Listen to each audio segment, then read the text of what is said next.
Hi, this is Amy from Alistair1918. You're about to watch our Q&A panel from Comic-Con. So if you want to watch the whole movie, and you know you do, go to Alistair1918.com. Thank you.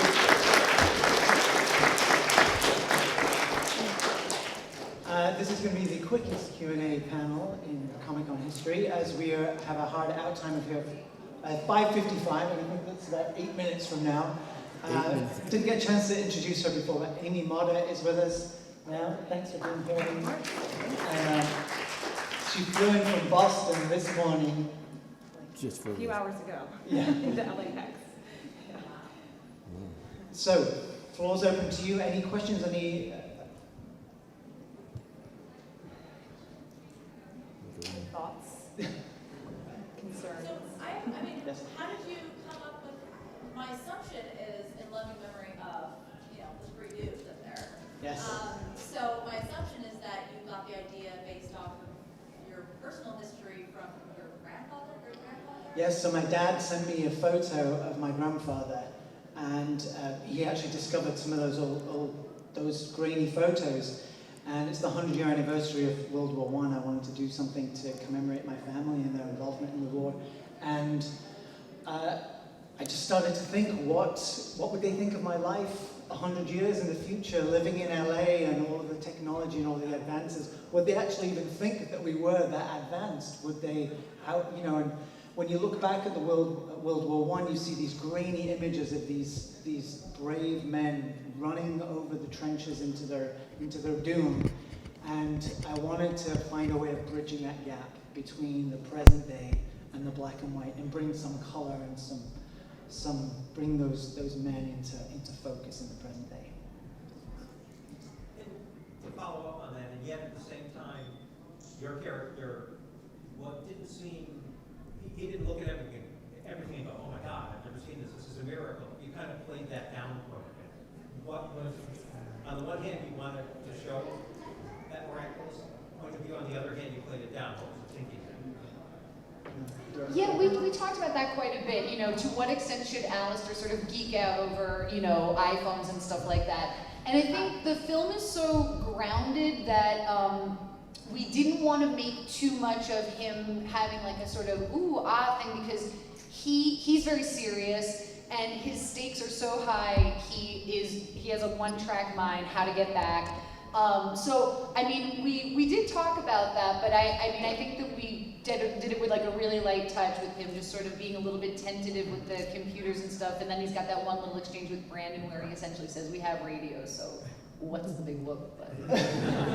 Well, and he'd been there for a bit by the time you found him, so he'd already had to try to survive and kind of figure out that he was in this bizarre, crazy That's a good point. For 30 days in LA, I guess Yeah. you've been seeing people walking like that, so or driving like that. The acting was excellent, so I really enjoyed it. And I enjoyed the light touch when it came to the electronics and all that kind of stuff. So how long did it take you for like production and then filming and then editing? I need to answer a question. Do you know the answer yet? I don't know the full answer. I mean, the filming seemed pretty concise. I know it was spread out over a bit of time, but this is producer extraordinaire. Like, everything is figured out, and it just seemed so organized, and so I didn't feel like there was a lot of wasted time within the time that we had. There was virtually no wasted time. I was so grateful to get who we had, Amy and Annie, that I just didn't want to waste any of their time. So what I would do is we would schedule a few shoot days, and then I would go back to work, raise the finances. It's all self-funded by my day job. I call it a job starter campaign. It's different to Kickstarter. It's you go and you get a job, and then you save up, and then you pay for it. In answer to your question, 2.5 years from start to finish editing and all in. That's because we took our time with it. Yeah, and the funny thing is, I've never made a film, so a guy kept saying, Annie, I know this is taking forever, and I'd say, I guess so. I mean, I have really nothing to compare it to, so. But there were some funny continuity issues over filming it over such a long period of time. Like, my hair would grow, or Tom, who played Brandon, would lose weight, and we'd be like, oh no, what are we gonna do? It's not gonna match. And you know, staring at the footage and what dishes were in my sink and trying to make sure the continuity was all there. It's really a lot of hours of staring at the books on my bookshelves. Yeah, so Tom, just a quick story about Tom. This is his first movie back after a major spinal surgery, broke his back. So this is his first acting job after that. And so he'd been sitting in a hospital bed for months, put on a lot of weight, and then as we went through the filming, he gradually lost weight as he got fitter and he got more mobility, and we just kept trying to fatten him out. Lots of Butterfingers and Krausers. For the tab rat for the last scene. And then he came up with this whole backstory that his character was so bereft that Poppy had like ignored him completely that he stopped eating altogether and just like became emaciated. Yes. I thought it was a really deft touch that you made Alistair not a kind of a working class World War I soldier in the trenches, but an educated, very educated man who then could take physics in some of the books and really apply it.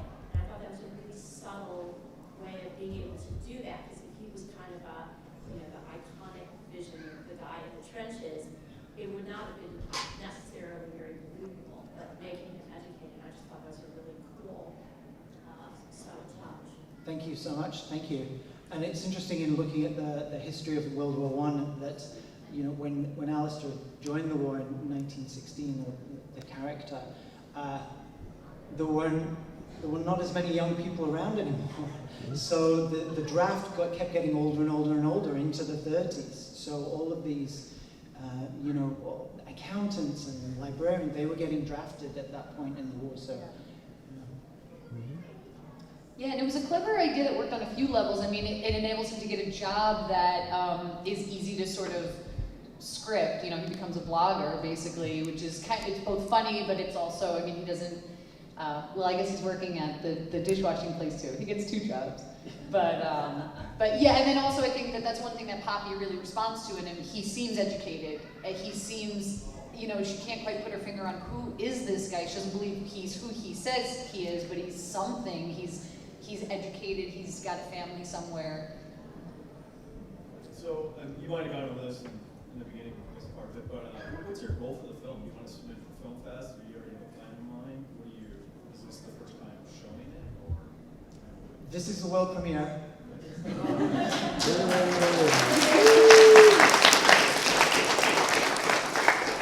And I have to tell you, after this, you know, this is it for us. I mean, it's just such a treat being here.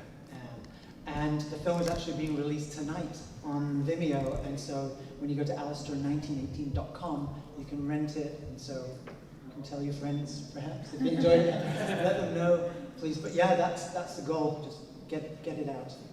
Yeah.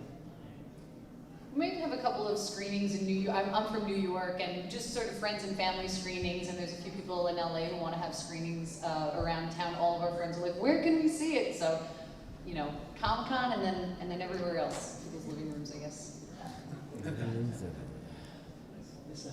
I thought the first person perspective using the documentary format and the way you were cleverly able to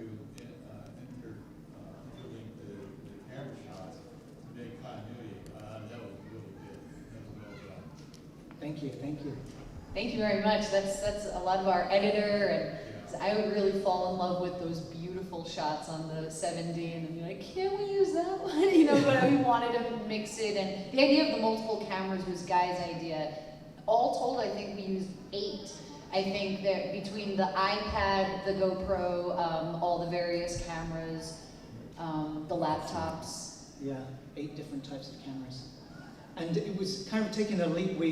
Which the majority of it was shot in 2014, before sort of contemporary vloggers, the Casey Neistats had started vlogging. He started back in early 2015. So we just kind of had a conversation about it, and we thought it was going to blow up, and it was going to become popular. So that paid off, didn't it? Or else we wouldn't be able to, you know, to handle the in and out of focus and all of that stuff. But I think just collectively over the past couple of years, the viewing audience is able to watch a lot of different mixtures of footage styles, and they're a lot more open to it just based on watching so much internet content. It's really, really good and super good. I just love how you did it. Have you done other stuff? We don't have the stuff at Amy.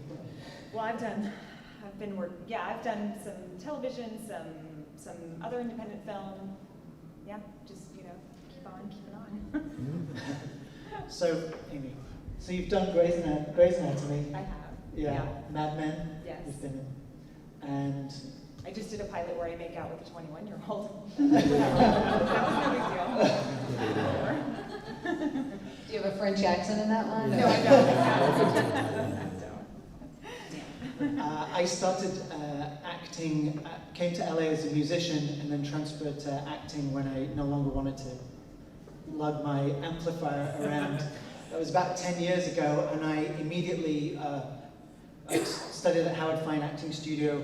I got 2 roles in feature films back to back as a lead actor, and I thought, that's it, I've made it. Yeah.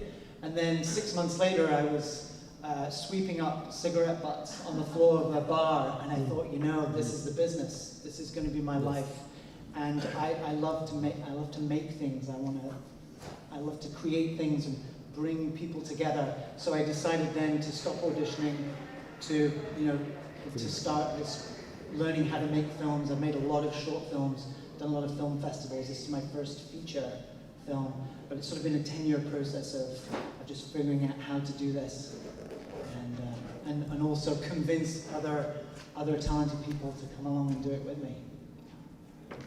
My background is in theater directing. I studied directing and acting at NYU, but I haven't acted in so many years. So both the newness of directing for film and then feeling so rusty as an actor, it was a blast, but it was so nerve-wracking, those different kind of skills. But yeah, I direct theater all over LA, and this is the first, my very first feature film.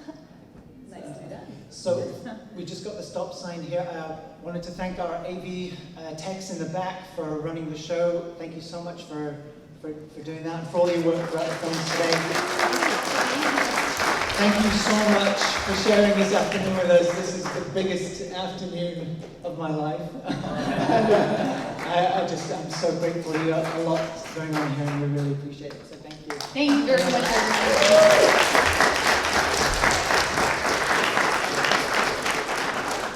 We want to say thank you too. So here's a certificate from the Independent Film Festival and Comic-Con saying thank you for letting us show your film. Oh, thank you.